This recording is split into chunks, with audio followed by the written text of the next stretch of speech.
Kenapa sebaiknya jangan menabung? Menabung membuat kita menjadi malas berpikir. Ya, uangnya ditabung aja. Ya, uangnya ditabung aja. Uangnya ditabung aja. Hasilnya cuma segitu-segitu, resiko kena pajak. Seperti yang saya lakukan. Caranya gimana? Kita kombinasikan dengan bisnis, teman-teman. Jadi tidak hanya sekedar properti, tapi ada bisnis di atasnya. Tapi kan kita nggak bisa bisnis, Pak. Nggak pintar bisnis.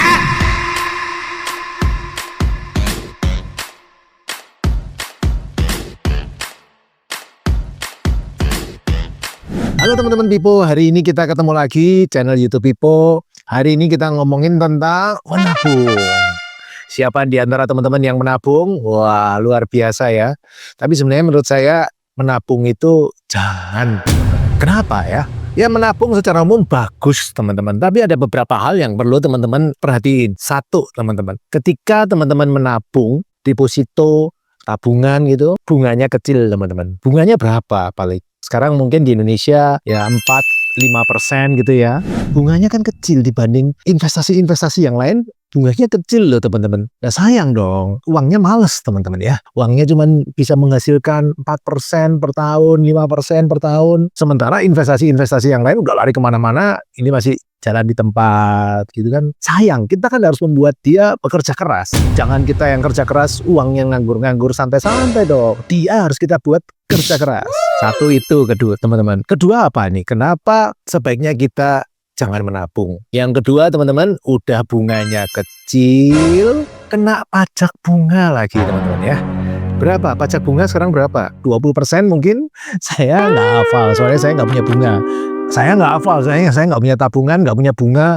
Yang ada saya malah utang ya kan. Udah utang malah enak ya kan. Kalau utang bukannya kena pajak ya kan, malah bisa mengurangi pajak. Bunga utang itu tuh bisa mengurangi pajak loh teman-teman. Sementara teman-teman kalau nyimpen dapat bunga, bunganya malah kena pajak ya kan. Kalau saya malah jadi ngirit pajak teman-teman. Gimana? Enak utang apa enak nabung? Yang ketiga teman-teman, udah nabung bunganya kecil, kena pajak, inflasi lagi.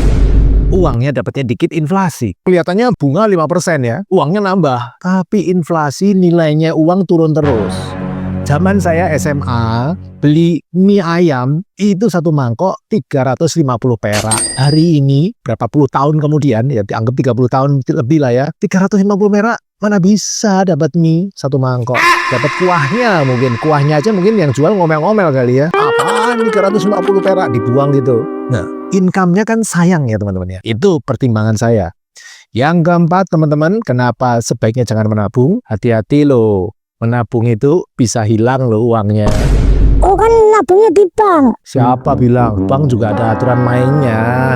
Kalau di atas bunga LPS itu risiko loh. Sebaiknya teman-teman tetap dalam wilayah LPS ya, supaya tetap aman. Bahkan ketika bunganya LPS pun kalau nilainya lebih dari 2 miliar, itu juga di luar risiko itu.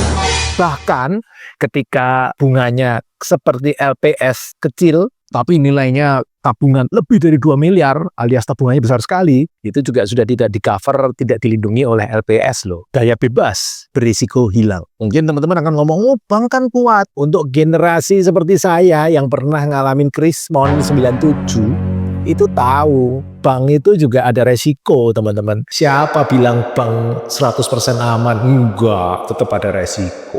Jadi sudah kecil, berisiko lagi. Nah, yang nomor 5 nih yang paling penting nih. Kenapa sebaiknya jangan menabung? Menabung membuat kita menjadi malas berpikir. Ya, uangnya ditabung aja. Ya, uangnya ditabung aja. Uangnya ditabung aja. Hasilnya cuma segitu-segitu, resiko kena pajak. Menurut saya ya teman-teman, menabung itu ada baiknya. Untuk start awal oke. Start awal oke teman-teman. Daripada tidak menabung, lebih baik menabung, itu benar. Tapi teman-teman, sampai titik tertentu, teman-teman juga harus mulai mempertimbangkan bagaimana caranya membuat uang bekerja keras. Jangan cuma menghasilkan 4-5% per tahun loh, itu bukan per bulan loh, per tahun, dipotong PPh lagi. Nah, kita harus bisa membuat uang itu bekerja keras. Masa kita yang kerja keras uangnya nyantai-nyantai? Kan kita prinsipnya jangan bekerja untuk uang. Uang yang harus bekerja untuk kita. Jangan diperbudak oleh uang yang harus menjadi budak-budak kita. Kita cambukin mereka supaya kerja keras. Nah, caranya nyambukin gimana? Caranya membuat mereka bekerja keras gimana? Teman-teman harus invest, teman-teman. harus mencari instrumen-instrumen yang bisa membuat uang tersebut lebih kerja keras, menghasilkan income lebih besar bagi kita, sementara kita bisa nganggur-nganggur. Caranya banyak teman-teman kan, bisa belajar dulu tentang saham, mungkin emas, atau investasi yang lain. Kalau saya kan sukanya properti.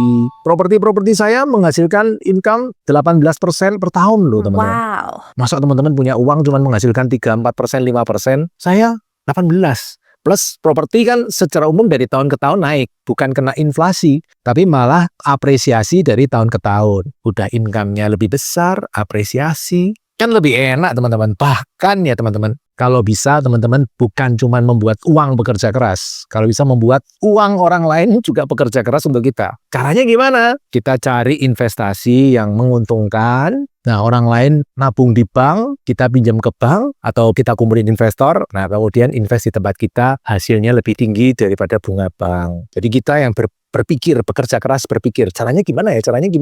Mungkin awal-awal teman-teman coba-coba dikit lah, belajar dikit-dikit. Tetap tabungannya yang gede, nggak apa-apa, bagus.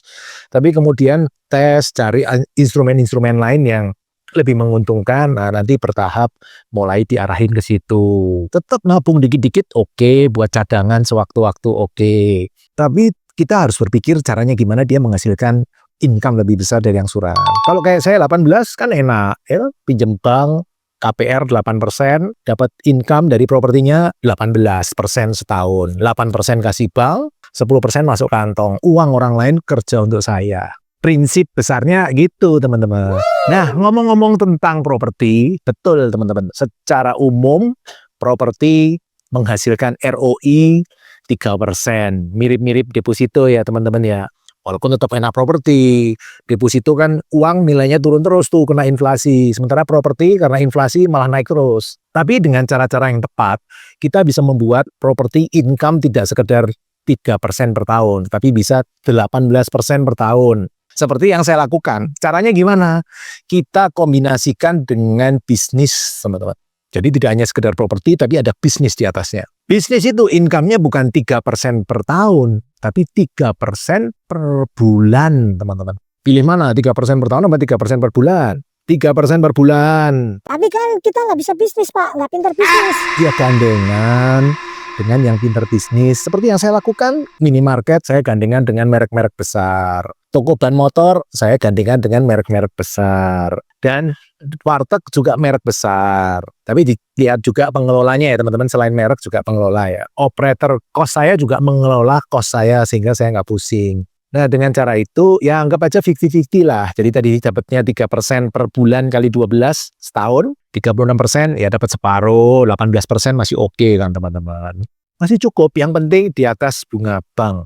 Ketika investasi kita bisa di atas bunga bank, maka kita bisa 100% memakai uang orang lain.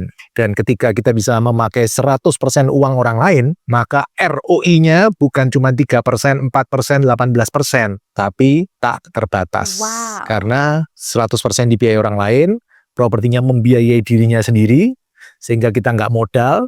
ROI rumusnya adalah profit dibagi modal. Ketika modalnya 0, semua bilangan yang dibagi 0, hasilnya tak terhingga atau bahkan tak terdefinisi. Nah, gimana nih? Jadi yang punya tabungan gimana? Sudah waktunya bergerak, kesempatan sekarang di market banyak sekali opportunity teman-teman untuk berinvestasi. Ada properti, ada saham, atau investasi-investasi lainnya. Teman-teman bisa pelajari mana yang cocok untuk teman-teman. Mulai dengan kecil-kecil dulu, tes. Kalau ternyata hasilnya bagus, cocok.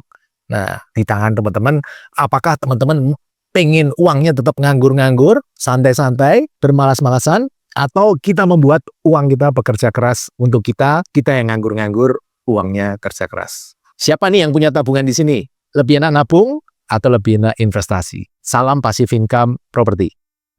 Setelah mengikuti video hingga selesai, untuk yang belum subscribe, ayo subscribe channel Pipo Hargianto dan klik lonceng notifikasi untuk mengikuti video-video selanjutnya. Teman-teman juga bisa mengikuti seminar-seminar yang saya bagikan.